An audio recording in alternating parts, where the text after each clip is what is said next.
Live from the Below the Yellow Line studio, it's the Below the Yellow Line podcast. Hello, everybody, and welcome back to the Below the Yellow Line podcast. I am very, very, very excited for our guest today. He is a driver and just a person that you should look up to.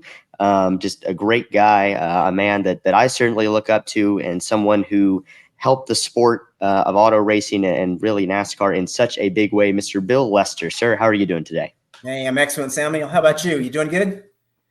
I'm doing all right. You know, any day I get to conduct an interview, any day I get to live my dream. That's all thanks to you guys listening and watching, and of course the people that agree to these interviews.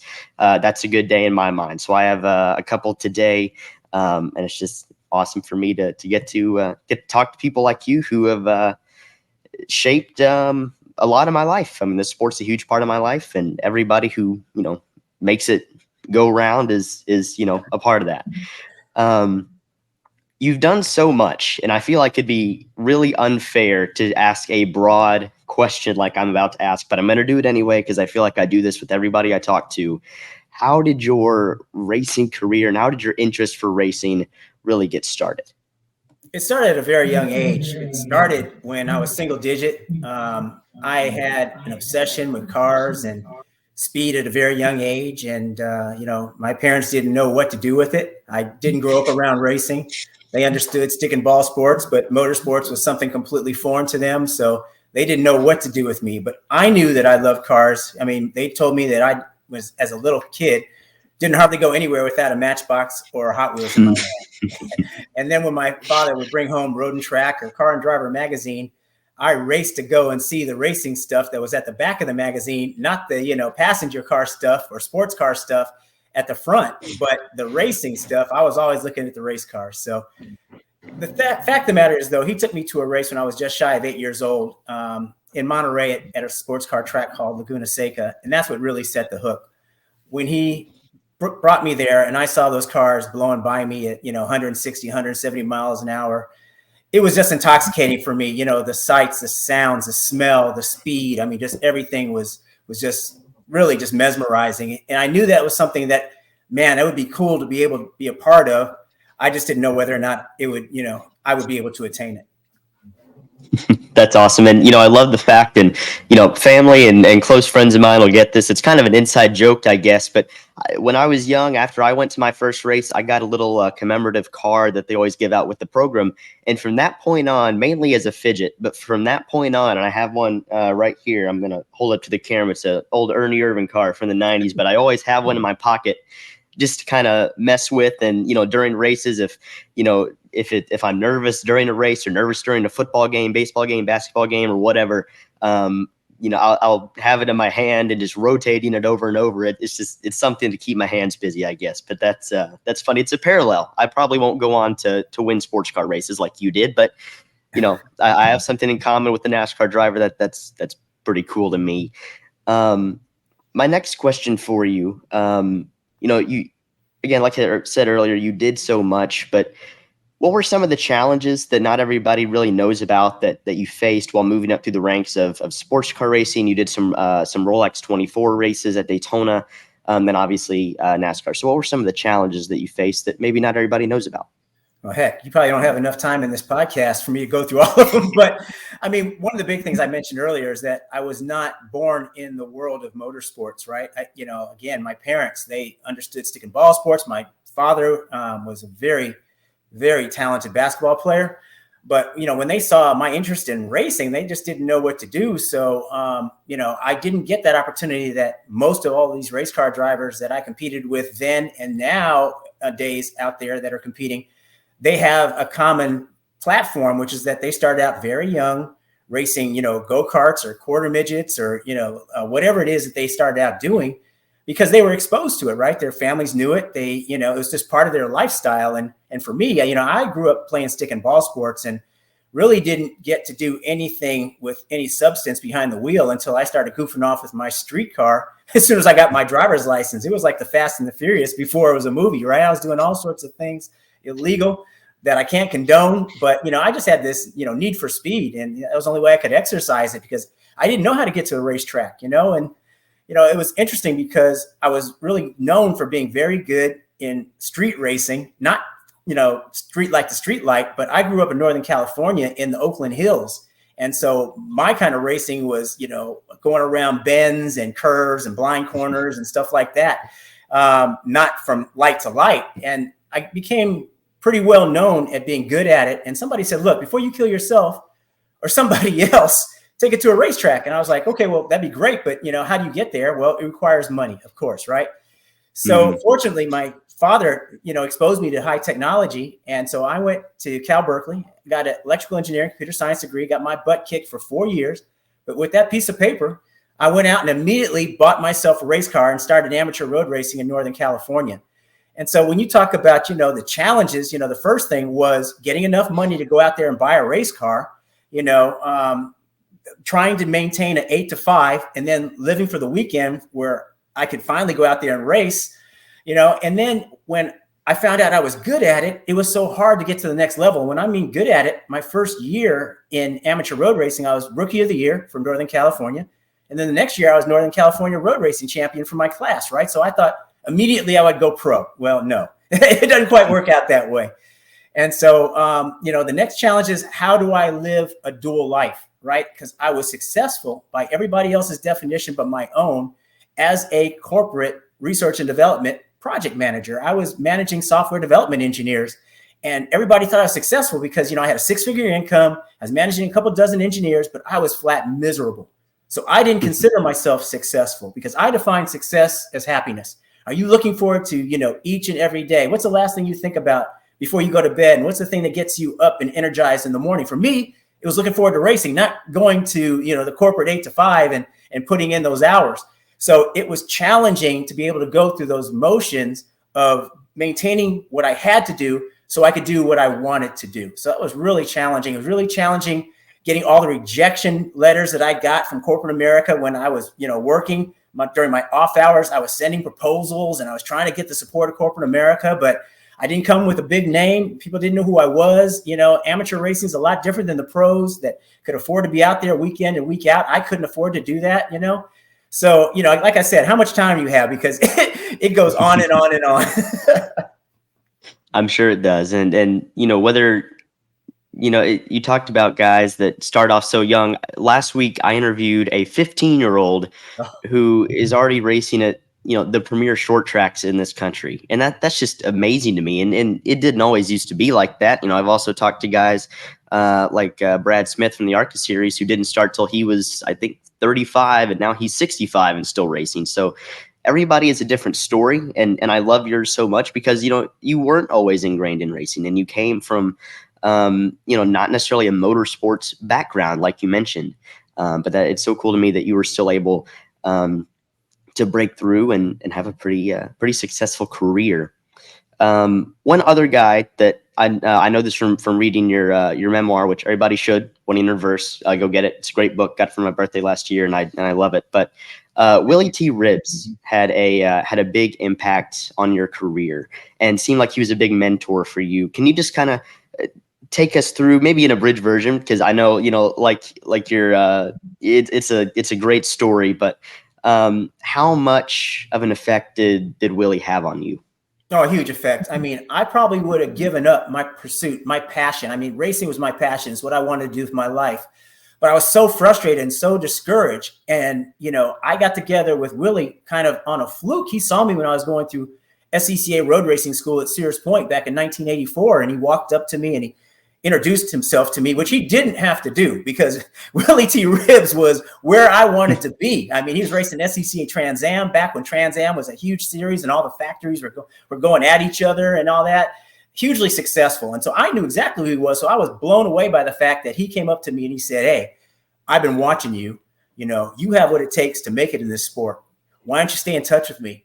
And man, I mean, I basically called him the next day because I knew that, if I could learn at the feet of the master, I could learn, what it took to be a professional race car driver, because that's what he was. I was like a, fledgling, floundering amateur, and he's racing for money. I'm racing for checker flags and trophies. He's racing for paychecks. That's a whole different animal, right? And so, I basically watched everything that he did, when I was, doing my 8 to 5 in corporate America, during lunch hours, I would race over to Willie's house because I was working in the Silicon Valley in Cupertino in the South Bay. And he was living in San Jose, also in the South Bay, about a half an hour away from where I was working. So I would run over and spend time with him and learn about what it took to be a professional race car driver, all the grinding that you got to do if you're not born with a silver spoon in your mouth to make sure that you can race, right? Because it's all driven by money. And one of the things he taught me that I'll just, never forget is that the easy part of being a professional race car driver when you have to work for it is the racing. I thought the hard part was the racing part, the competing part. That's the easy part. I found out that professional motorsports is politics first, business second, and sport third. And he taught me that. He said, the politics of racing is being in the room. It's being around people that can open doors for you, that are influential and can make big dollar decisions. It's called a target-rich environment, or TRE. That's the politics of it. You have to be in that room. Then there's the business aspect of it, which is, okay, so you convince somebody that it's worth their time to listen to what you can do for them, right? How you can give them a return on investment for their product or service. That's the business end of it. You have to justify to them why they should support you versus all the other sports marketing or just marketing in general endeavors that they can do. Why support Bill Lester at 6 or 7 figures when they can do anything else they can do, right? That's the business aspect, right? So after getting shot down a whole bunch of times, it's easy to become discouraged, but that's the grind, right? And then at the end of the day, when you finally got somebody to believe in you and they're sponsoring you, you actually get to put your helmet on and do what it is that you love to do, which is the actual sport part of it. So what I learned from Willie was that the racing part was the easy part. That's awesome. And again, a lot of people don't know that. That's kind of behind the scenes. Everybody thinks, oh, race car drivers, all they do is race. All they do is go in circles. But there's so much business, so much politics. And I can say, even as a small podcaster trying to get sponsors and everything, I've joked with friends and family that if sponsor proposals are this hard, then the real life proposal is going to be even harder, and I'm just going to be single forever. Because good grief, it's so difficult to get a company, no matter how large or small businesses, even people that to give you a little bit of money. But hey, if it was easy, everybody would be doing it, right? So exactly. More people do this than drive a race car for a living. But regardless, business is difficult. And I think that's that's also probably a challenge, one of those challenges that you faced as well. Well, and to dovetail onto that in terms of other challenges, when I told you I grew up in Northern California, I looked at NASCAR and never in a million years thought I would race in NASCAR. I thought my career would take me to the open wheel, Indy 500 or something like that, or sports car road racing, 24 hours at Daytona, 24 hours at Le Mans, whatever the case is. But never in a million years thought I would race in NASCAR, because as a very young kid, when I would watch NASCAR on ABC's Wide World of Sports, because that was the only broadcaster that was televising, that shows you how old I am.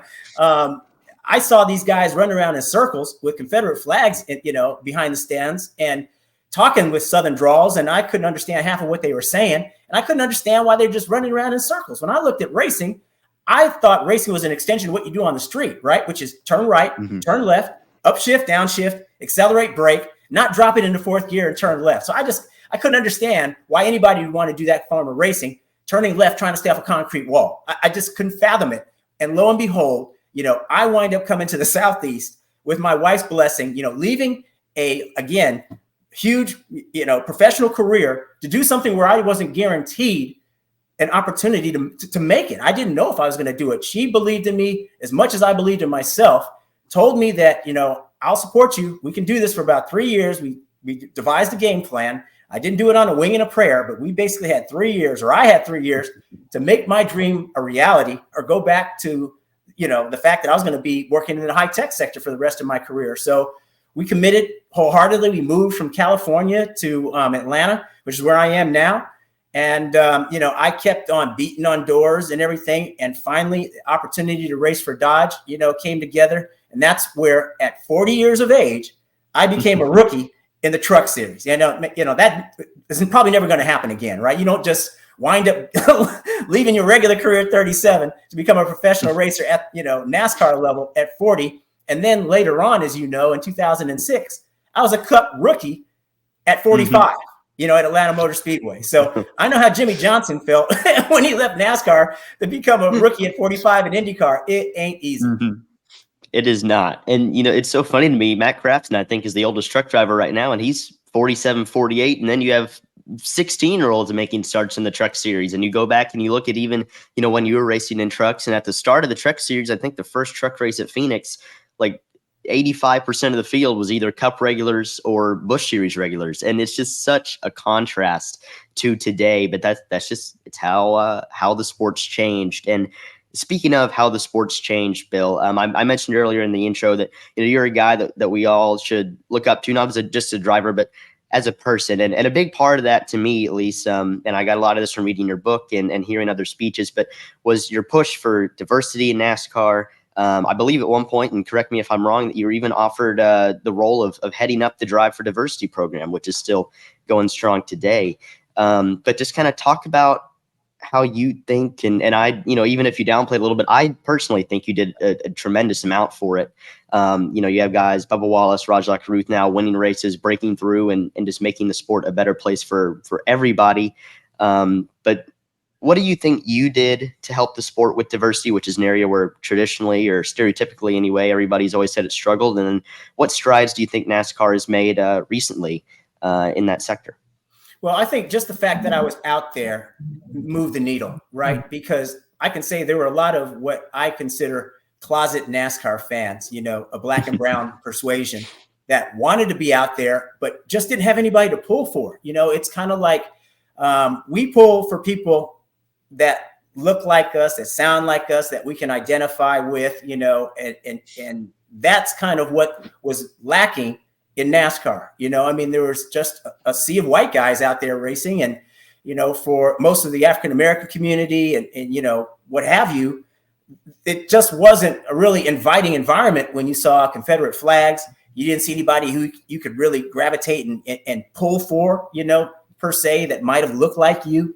And so for my being out there, primarily in the truck series, but even when I made my Cup debut, I can't tell you how many people reached out to me and told me how proud they were of me and how big a deal it was for me to be out there. And it really warmed my heart because I didn't know I was making that much of an impression. I really didn't. I didn't go out there for that reason. I wanted to go out there I went out there because I wanted to compete at the top level of sports in this country.